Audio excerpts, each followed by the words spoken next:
Switchcraft is brought to you live 3 times a week on Tuesdays and Thursdays at 3 p.m. U.S. Eastern and on Saturday at whatever time I can get to it. Tune in live over at twitch.tv/runjumpstomp to be part of the show. This episode of Switchcraft is brought to you by Otterscotch. Support Switchcraft and my other content for as little as $1 over at patreon.com/runjumpstomp. Now, oops, let's go ahead and delete that.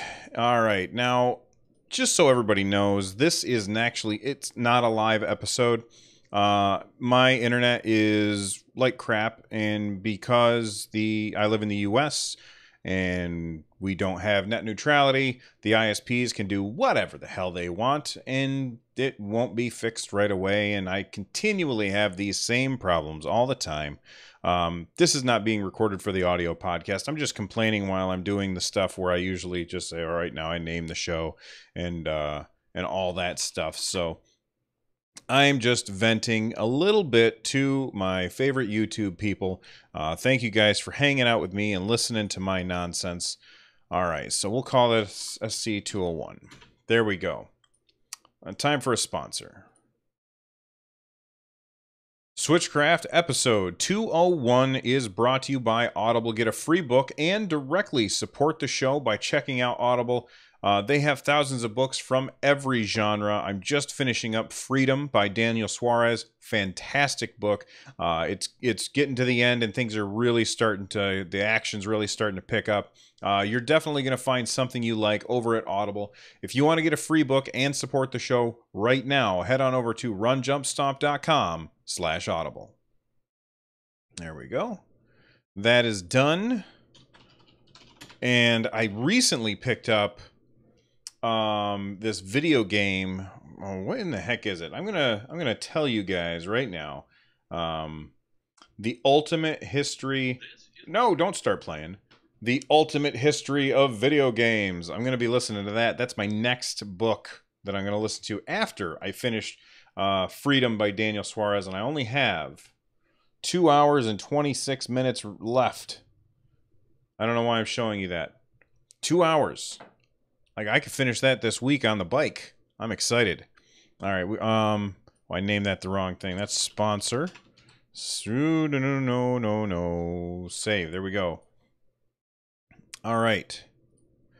Before we get to the meat of the show, I just want to let you guys all know that I did give away the $20 eShop gift card courtesy of Kill the Chickens on Twitter, and that went to Love My Ness, a listener who's been at the live shows and in the Discord a whole bunch. So I was really happy to see that go to somebody who's been around for a while. I was really happy about that. But speaking of giveaways, we've got another giveaway coming up. We're coming up on the end of the month, and at the beginning of the month, we hit a big milestone, 200,000 downloads in just 4 months. And because of that, I'm giving away $60 worth of eShop cash. If you want to join that giveaway and have a chance at winning, head on over to runjumpstomp.com/giveaway, and you can enter to win that $60 of eShop gift card today. All right, giveaway. Save. Let's go ahead and open this. Is this going to start auto-playing nonsense? It's not. Good. Okay. Well, this is about Fortnite, but it's not about Fortnite because it's weird. If you don't know what's been going on with Fortnite and the Nintendo Switch and Xbox and PS4, there has been quite the hubbub, and I've been talking about it almost every single episode because it's a subject that really ticks me off. Now, why am I talking about it today? We already know what's happened. Sony won't let other platforms play with people on their platform, and it's just dumb. All right. But Nintendo and Microsoft are now doing joint commercials about this. Not for Fortnite, but for another game where Sony won't let people play. I think this was the first game where they had said, look, cross-platform is coming. And Sony was like, no, not us. We don't trust the people on the other platforms to be good enough to play with our players, our 80 million players. where they didn't answer the question and just bragged. So the games that have crossplay that Sony's blocking are Fortnite, Rocket League, Minecraft, and Minecraft is the one that we're talking about today.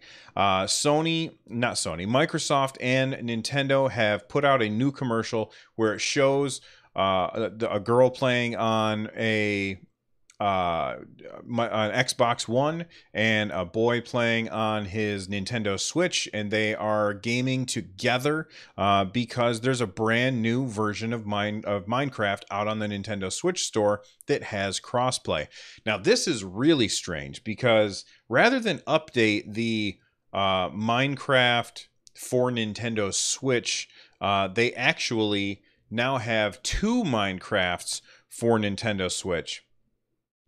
Which is a really, really strange thing. Let me reach over and grab my Nintendo Switch. So we've got two icons for Minecraft. The first one just says Minecraft.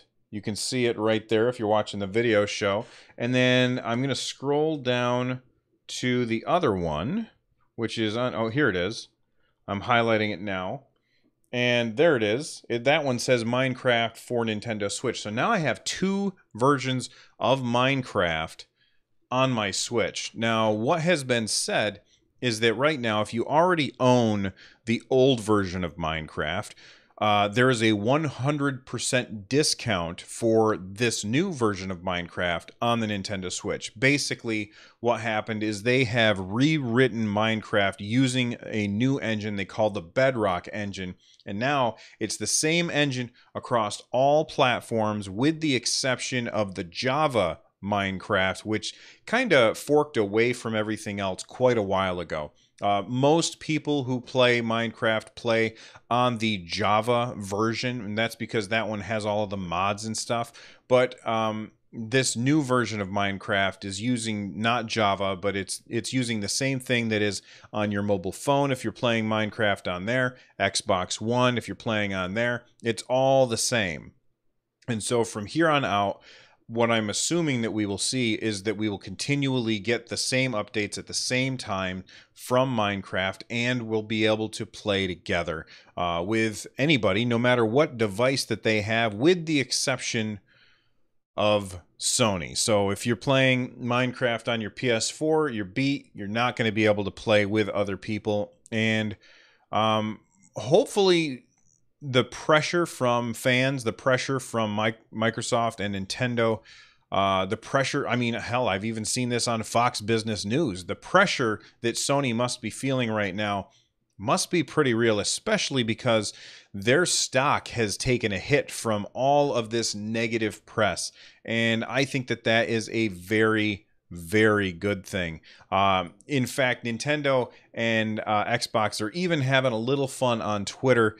Here's a tweet from Nintendo of America. It says, "Hey, at Xbox, since we can play together in Minecraft now, did you want to build something?" Xbox replies, "Our bodies are ready. What are we building?" And then Minecraft replies, "Well, since you two seem to be so lovey-dovey now, why not try building something like this?" And then Xbox replies, "Achievement unlocked, ambitious crossover event."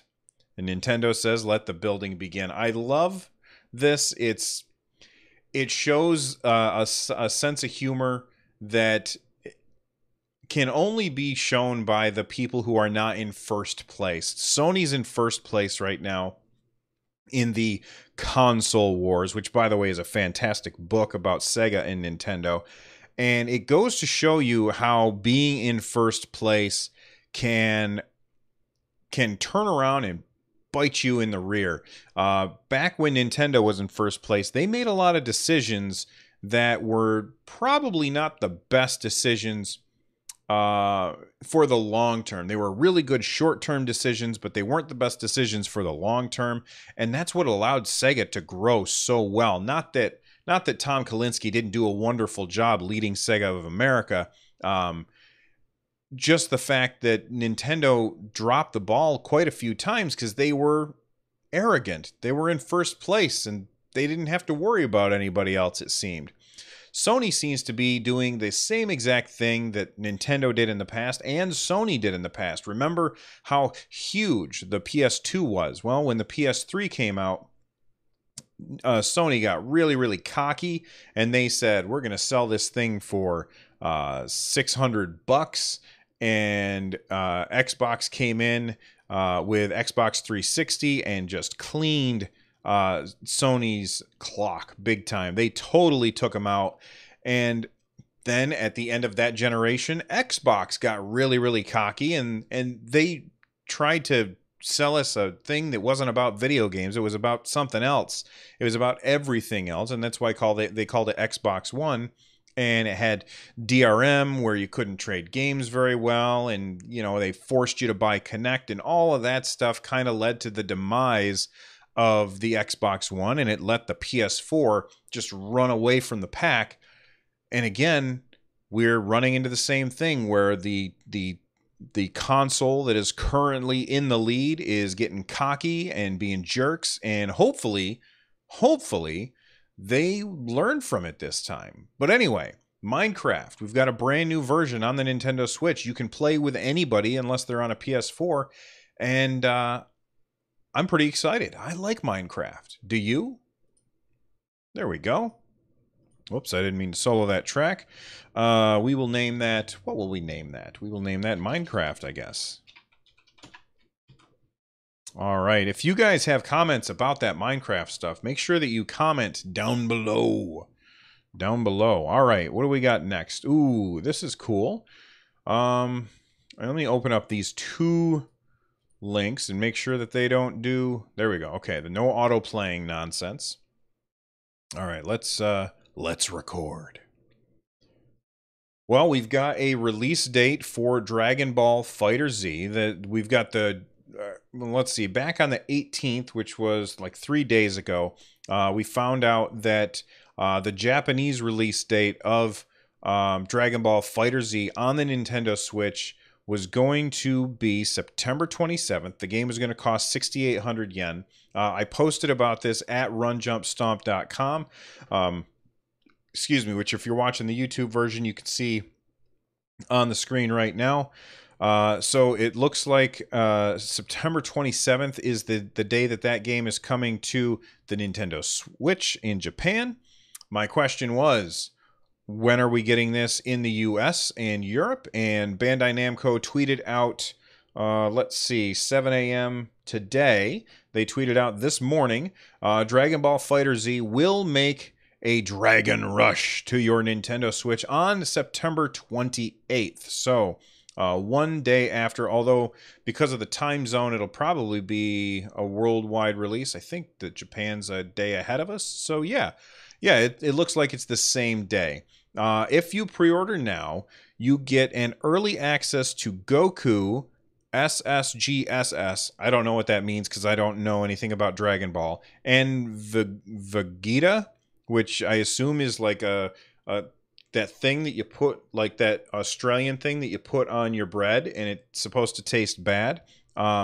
Anyway, and to the classic Super NES game, Dragon Ball Z Super Budoten, the Japanese version. So it looks like if you pre-order, you get a Super Nintendo game, which is very, very interesting to me. I did not anticipate that they would be doing something like that.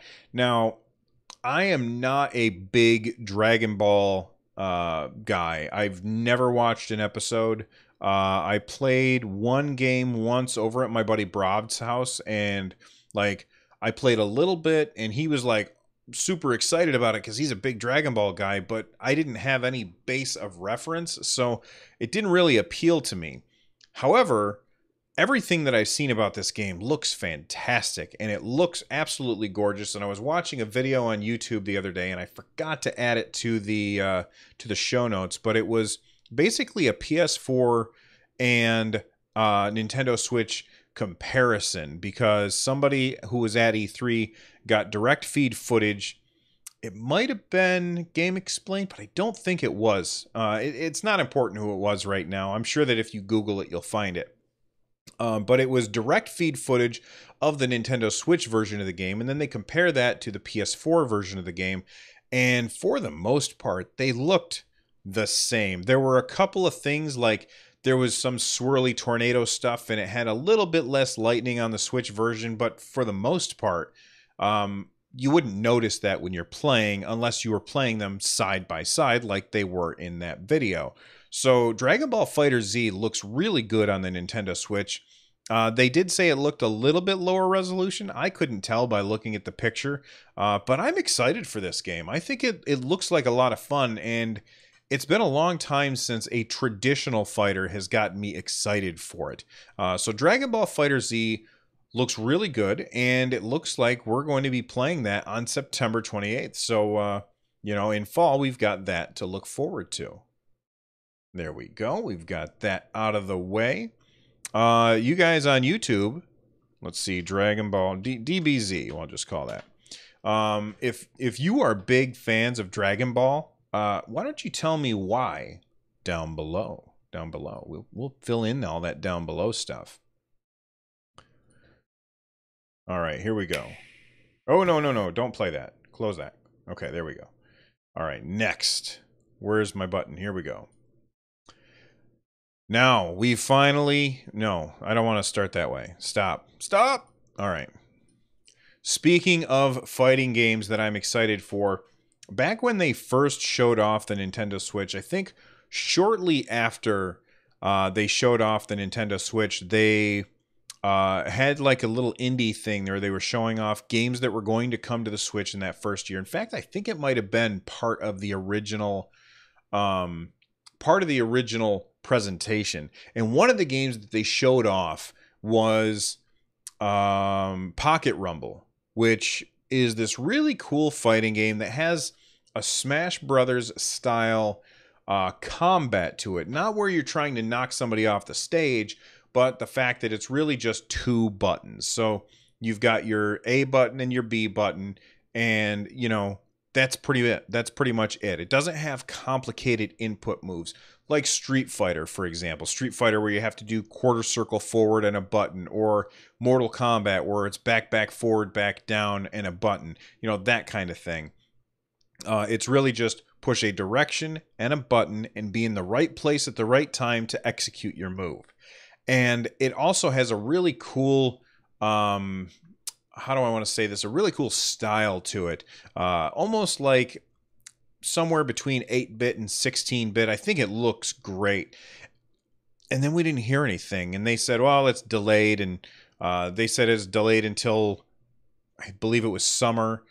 And then summer came and we didn't hear anything. And then fall came and we didn't hear anything. And a lot of people were just like, well, maybe it just got canceled. I mean, the game was out on Steam, but we were excited to get it on the Nintendo Switch.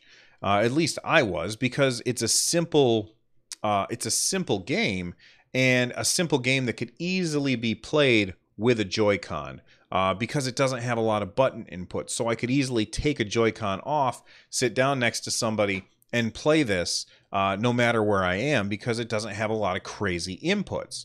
And this is a game that just seemed perfect for the Switch, but we hadn't heard anything about it forever. Well, now we finally know when the game is coming out, and unfortunately, let me mute that. There we go. When is the game coming out? July 5th. So July 5th is when we are going to finally get a chance to take a look at, or not take a look at, but play Pocket Rumble on the Nintendo Switch. This game just looks so good, and I am excited to play this. This is going to be a day one purchase for me on July 5th. And I'm going to reach out to the developers, and hopefully I can get my hands on a review copy. But this looks so fun, and even though we've got Smash Brothers coming, I still think that this is something that I'm super interested in, because even though the controls are very similar to Smash Brothers, I feel like it's going to also play different. So that's Pocket Rumble. It's available July 5th, and I think that's just fantastic. And it took a really long time for the game to come out. I'm not sure what the problem was, but I always would rather that they delay a game and do it right than shove out a game early and do a poor job with it. If you guys are excited, you YouTube people, if you guys are excited for Pocket Rumble, why don't you guys let me know what you're excited about for that game? Or do you think it's too late? Do you think Nintendo Switch, I keep saying Nintendo Switch, do you think Super Smash Bros. Ultimate is going to just grind this thing into the dust? Because I feel like they're different enough that they can both be appealing to even the same people. All right. Let's move on. Okay. All right, we've got a couple more stories, and then I'm going to wrap it up. We're going for a short show today. Not Pocket Rumble. We've got a brand new stage coming to Splatoon 2. That is via Twitter, and it's called the New Albacore Hotel.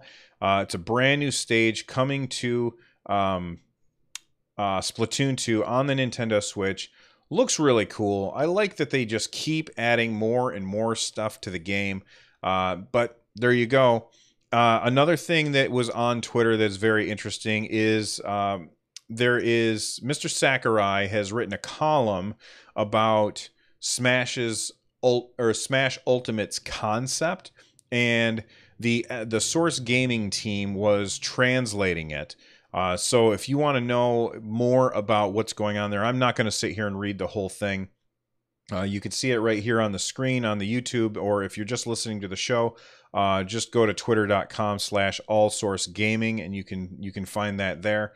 But basically, it's an entire thread talking or translating everything that Mr. Sakurai was talking about. The one thing that stood out to me is that the initial fighters, when you first boot up the game for the very first time, is going to be limited to the original N64 roster, which I think is really cool. I like that they're really severely limiting the roster that you can start with, and hopefully giving you some fun ways to unlock other characters. At least I think that would be a good idea. Two more things real quick. Pokemon Quest, according to Nintendo Life, is going to be launching on mobile devices, so your iOS and Android devices, next week. I believe that they said the 28th. Reading through the story right now.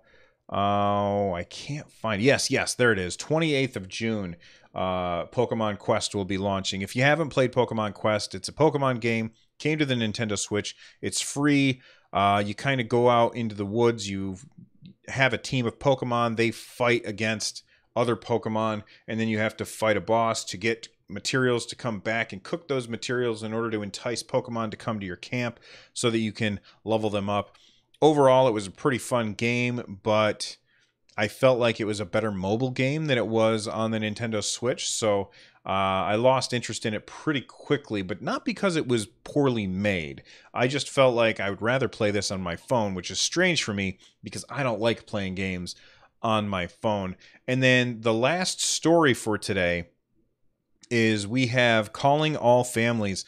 Apply to compete in Disney Channel's Nintendo Switch Family Showdown contest. This is over at runjumpstomp.com.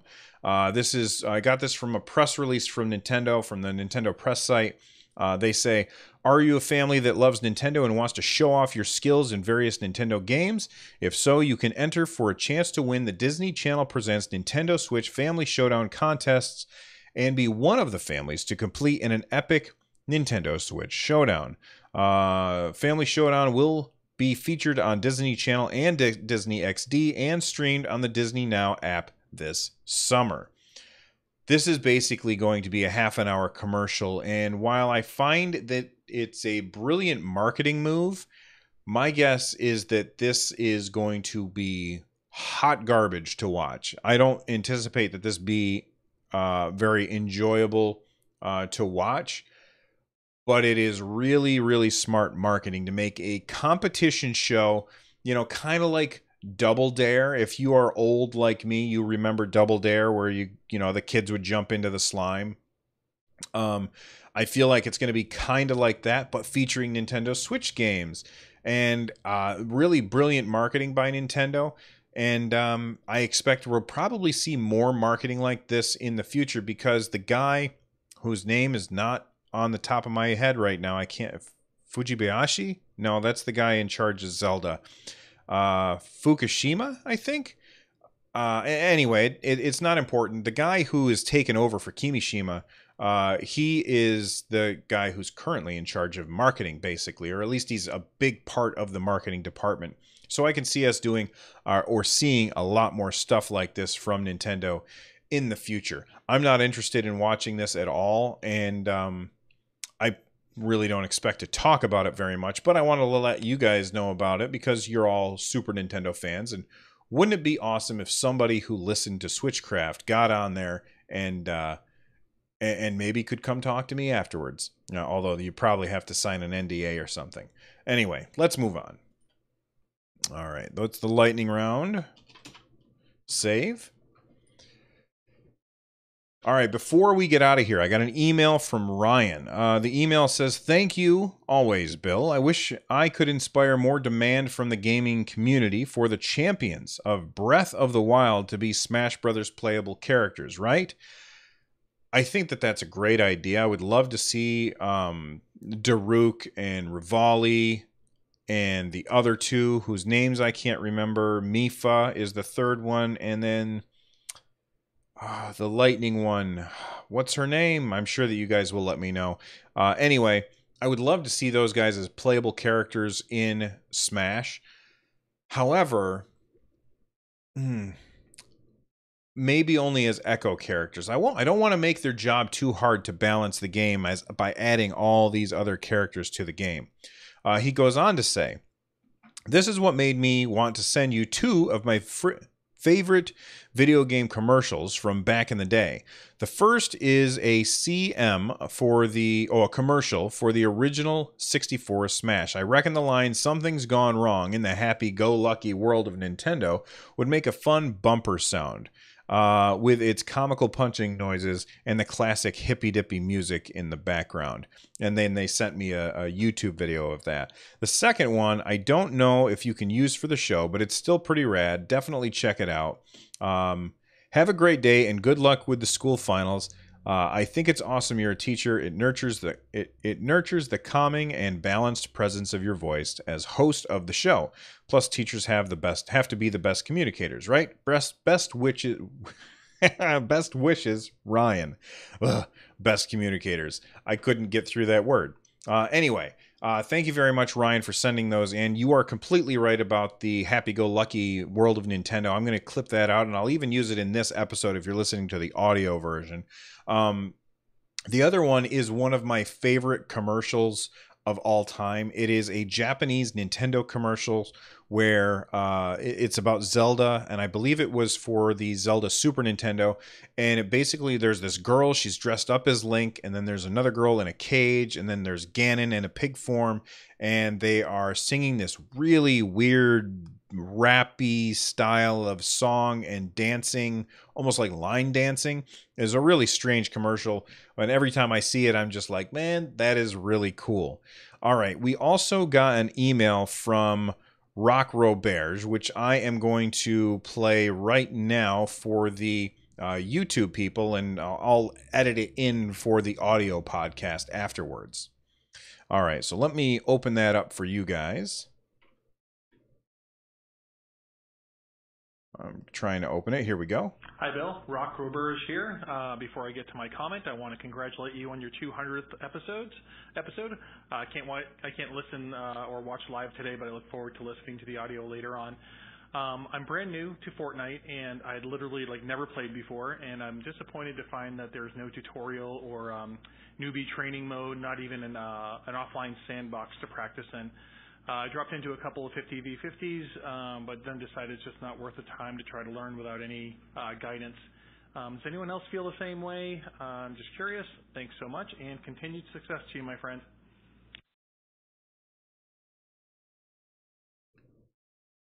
All right, thank you very much for the voicemail, Rock Roberge. If you want to leave a voicemail, the phone number to do so is 260-RUN-JUMP. That's 260-786-5867. Hopefully I remembered it correctly. And yeah, I totally get what you're saying about there not being a tutorial for Fortnite and how it's really, it doesn't make a lot of sense when you first start out. I get that. But what I would say that you shouldn't give up on the game quite yet, because most people that play Fortnite really, really like the game.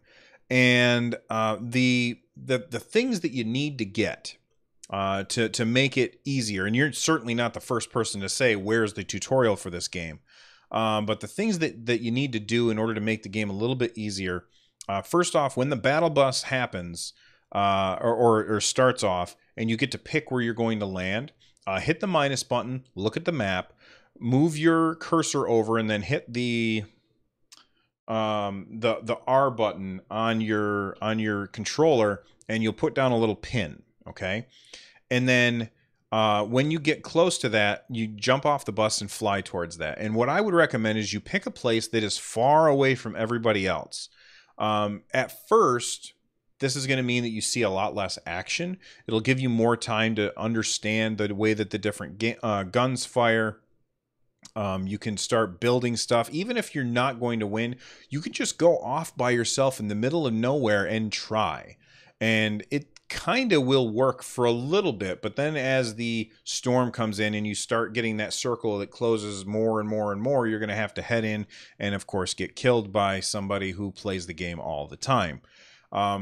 I get what you're saying. It would definitely be better if you could just say, all right, I just want to do a sandbox mode against some bots so that I can practice and get better, because going up against all these people, especially people on the Xbox who have been playing for a long time, people on the PC who have been playing for a long time, you're definitely at a disadvantage because you're just starting out. Also, I would recommend against playing this game in handheld mode. I know that a lot of people really like playing the game in handheld mode. I don't like playing the game in handheld mode, and the reason is because the Joy-Con, the right Joy-Con, is not set up in a way that is conducive to shooters, in my opinion. I would recommend that you use the Pro Controller. And if you don't have a Pro Controller, I would recommend you get one. We're starting to see more and more shooters on the Nintendo Switch, and playing with the Joy-Con almost feels like you're playing with one hand tied behind your back. Now, my son disagrees with me. He really likes playing with the Joy-Con the way it is. I just personally don't. But anyway, thank you so much, Rock Roberge, for calling in and leaving a voicemail. I really appreciate it. If you do call or leave an email or anything like that, just keep it short, and I'll read it on the show. Speaking of things I'm going to read on the show, here's a 5-star review on Apple Podcasts. This is from Divertido. They said, I love this show and genuinely look forward to each release. I have even listened on long car rides with my younger brother, and even he is enjoying it, and it sparked a conversation between us that lasted us hours. I appreciate the tri-weekly updates, the family-friendly nature, and the audio quality is fantastic. Bill seems like a great guy. Well, you know, perceptions could be challenging. Bill seems like a great guy and has good takes about Nintendo news. My only constructive criticism is sometimes when you don't know something, you say, I don't know, and move on rather than investigating and getting it right. Or getting the right answer. Like, for example, when you talked about Pokemon Red and Blue, you said green and red, but were unsure about it and just moved on. I know that's super small, but the internet's right in front of you, and you can find answers easily.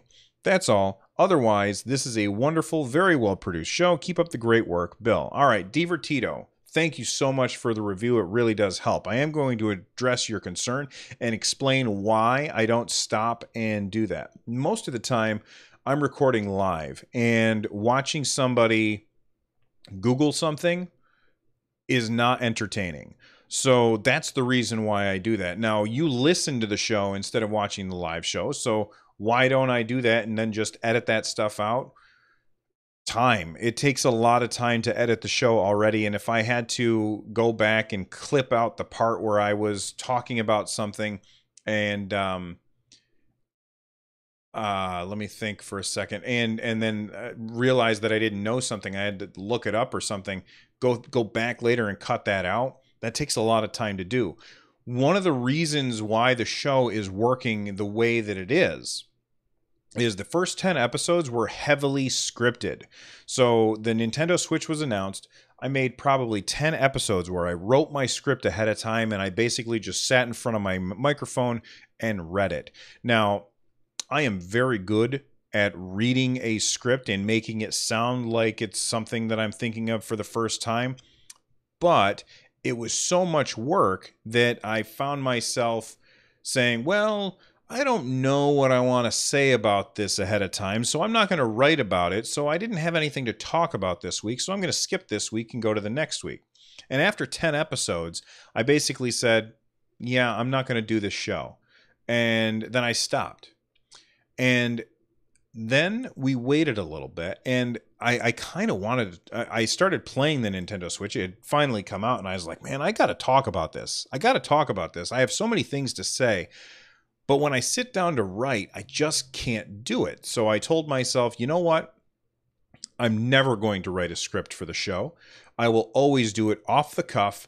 I'm not going to look things up ahead of time. I'm just going to find the stories that I want to talk about, read those stories, and get like a stream of consciousness into the microphone. And it seems like people kind of gravitated towards that, and I'm very happy with the result. If I went back to scripting, I wouldn't be able to do 3 shows a week. And if I stopped to look things up mid-show, then I would have to edit that stuff out, and that would make the editing process take longer. I wouldn't be able to do 3 shows a week. So while I understand your feedback and the fact that I could just look it up, it's just not entertaining for me to stop what I'm doing and look it up, and it's too much work to go back and edit it later, because you got to remember, I'm a one-man show. I'm the writer, I'm the editor, I'm the producer, I'm the voice. I do everything. I write the website. I do everything, and it's a lot of work. And on top of that, I have YouTube videos that I have to edit before I post to the internet, and I just can't do all that stuff and do it the other way. However, I know that you were just nitpicking, and I really do appreciate the feedback. I love feedback, and I'm just explaining why I do it the way that I do. All right, let's get out of here. But before we do, don't forget that you can watch the full show either by heading on over to twitch.tv/runjumpstomp and watching it live there, or you can watch it on YouTube after the fact at youtube.com/runjumpstomp. If you want to support the show, you can do so very, very easily by heading on over to runjumpstomp.com/thank you. There's a bunch of links there that will help out the show. Make sure you check out Tom Winter and Noteblock. That is the music that you hear on the audio version of the show. I am out of here. I will see you guys next time. Bye-bye.